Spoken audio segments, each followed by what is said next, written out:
শুভ দুপুর বন্ধুরা, সুমিতার পেজে তোমাদের আরেকবার স্বাগত। আজকে আবার দুপুরে লাঞ্চ থালি নিয়ে চলে এলাম।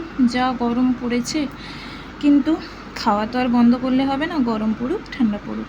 এই যে এখানে দেখো পেঁপে দিয়ে ডাল করেছি, আর সঙ্গে আছে এই যে চিংড়ি মাছের বাটি চচ্চড়ি হয়েছে, আর এখানে হচ্ছে আলু সেদ্ধ করে পেঁয়াজ লঙ্কা একটু গ্রেট করে নিয়েছি, আদা রসুন দিয়ে মাখিয়ে বড়া করেছি।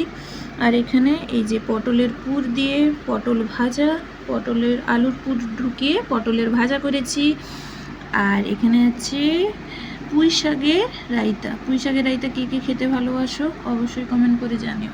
এই যে আমার সবচেয়ে লোভনীয় রেসিপি হচ্ছে এই যে ট্যাংরা মাছের আলু দিয়ে একদমই মাখা মাখা পেঁয়াজ টমেটো দিয়ে সর্ষে বাটা দিয়ে ঝাল। কে কে খেতে ভালোবাসো? আমার তো খুবই ভালোবাসি আমি খেতে। এই হচ্ছে আমার দুপুরের লাঞ্চ থালি। তোমরা কে কী খাচ্ছ অবশ্যই কমেন্ট করে জানিও। এখনকার মতো টাটা, আবার নেক্সট ভিডিওতে তোমার সঙ্গে দেখা হবে।